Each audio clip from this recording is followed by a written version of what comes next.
Hey everybody, what's up? It's your friendly neighborhood Napoleon Johnamite. I know that's kind of a stupid thing to say, but happy holidays, Merry Christmas, Happy Hanukkah, whatever you celebrate. Happy holidays. So, just today, I received a package from an old friend of mine back in my old home state, and decided, holidays are coming up, might as well open it now. I know it's way, way early to be opening up a possible holiday package. There were some pretty cool things inside that package. One of them is a piece of sheet music autographed by the members of a punk metal band called Papa Wheelie. Groups formed by former Metallica bassist Jason Newsted. This is actually really, really cool because a friend of mine got to see Jason Newsted in person at my old school. Freaking awesome. Wish I could have been there myself. In addition to that, there was also, if you remember, I did a review on Sailor Moon, and I mentioned that the only way you could probably really enjoy the series nowadays is if you watched the Japanese version of the anime, read the manga, or waited on the possible Funimation dub. The latter's, I don't know, it was a rumor I read a while back, so I don't know if that's completely true or not. And when it comes to the manga, I can say proudly that that is possible now, between not just the internet, but also the fact that we are getting it re-released. And so, in that package that I got not one, not two, but 3 total manga. I'm not kidding. What I got here is the complete 2-volume set of Codename Sailor V, her first time coming to the US. And for those who don't know, because I forgot to mention this in my Sailor Moon review, this is the prequel story to the storyline of Sailor Moon. Because Sailor V came first, and then she later found out there were others. So that series is there. I also got the first volume of the original Sailor Moon manga as retranslated by Kodansha, the same people that released the Sailor V manga. And so now I get to read a new translated version of the storyline. Some pluses that I know about for sure, just from the internet, is that they did not use the Americanized names at all for either storyline. But then again, how could there be Americanized names for the Sailor V storyline when Sailor V was never made into an anime, as far as I know?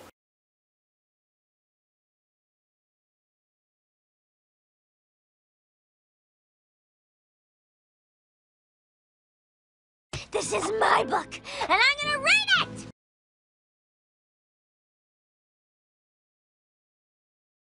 Well, it took a little longer than I originally thought, but I did it. I got through both parts of Sailor V, and I also got through part 1 of Pretty Guardian Sailor Moon. So, the overall thought that I have for these 3 is they are definitely worth it. They were worth the wait. I couldn't believe it myself, but yeah, they are totally worth the wait. When it comes down to it, Sailor V has a very good backstory setting to the story of Sailor Moon, so it's definitely worth checking it out. This is the first time you'd ever get to read these. When I was reading through it, the story is very well done.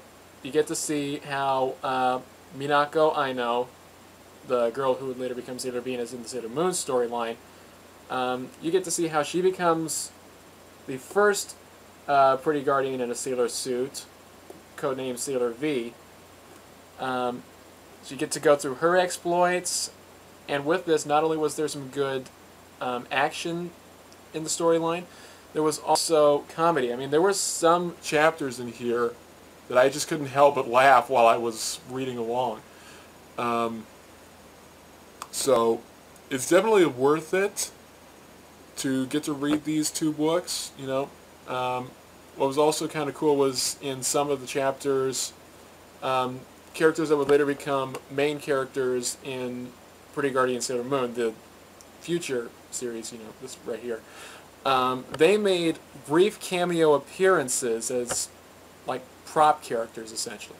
So what that meant was, you know, they're there, but they aren't playing any kind of major role. So overall, Sailor V is definitely worth it. My only gripes are some of the translation errors. These were mostly typos and grammar errors.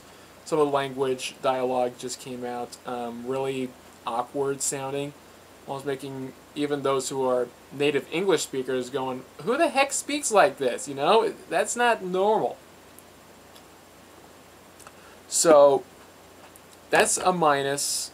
One minus that a lot of manga readers will give this as well is the use of the Japanese honorifics. To me, I can go through reading it just fine with that. But I know a lot of people are saying that when it comes to English adaptations, it should never be used. But it's definitely still worth it to read both of these, get to read the original storyline. So overall, you know, great story, great presentation. I mean, come on, look at this. You know, you got some pretty cool colorized pages here. See that? Look at that. You get some cool colorized pages. Freshly restored artwork, great translation, well, decent translation, but overall it's still good to read both of these. If I was to give them a rating, I would say for both books, 8 out of 10, because it's a good story, flows very well. Like I said, the comedy is really good. A lot of the chapters had me laughing like crazy. It was definitely worth reading. And then when it comes to Sailor Moon, this is the story as it was meant to be told. A lot of anime was filler, of course, you know, between chapters.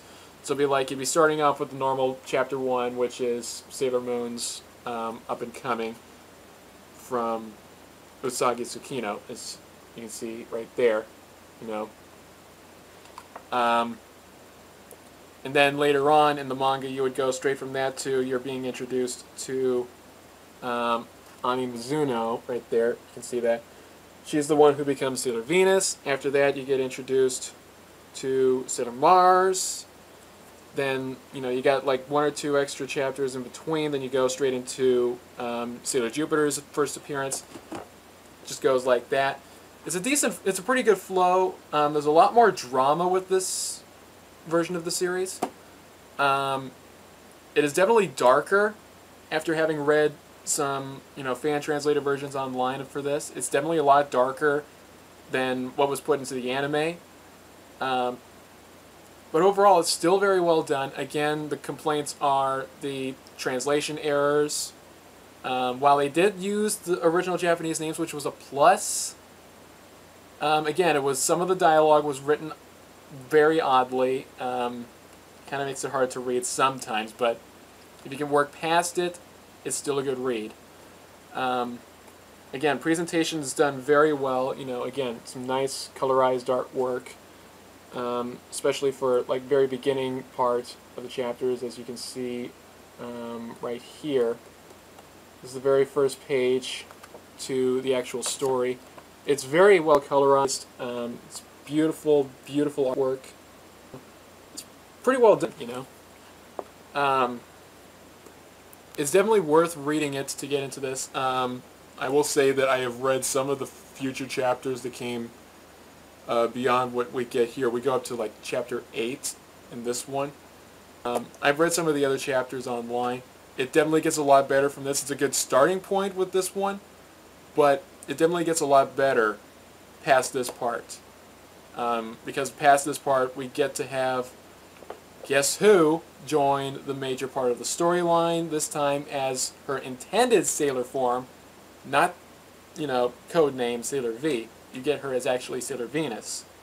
And then you also have more revelation to the past lives of the main cast, including Usagi Tsukino, the big part. A lot goes on with this. I think it's the first 3 books we'll be covering the first story arc, which is the Dark Kingdom arc. Negaverse from what we had in the translated versions of the anime. Yeah, that's how I feel about that translation. First time I've given a finger on Please Rewind Napoleon. How about that? But overall, it's still very well done. I definitely give props to Kodansha for releasing these. Despite some of the translation errors, some of the grammatical errors, some of the typos, it's still very well done. But because of the fact that it does get a lot better from this standpoint in the storyline, Volume 1 gets a 7 out of 10 from me. Because it does get a lot better. It gets a lot better than this. I mean, this is just some starting block. The rest of the story, there's more revelation, there's more action, there's more drama, a little bit more of the romance angle between Usagi, Tsukino, and Amuro. I think that's his name, I can't remember. It's been a long time since I read this. But you get my point. So, they're definitely worth it. I'm so glad to be an official owner of these now, especially Sailor V, since that doesn't even have a fan-translated version on the internet.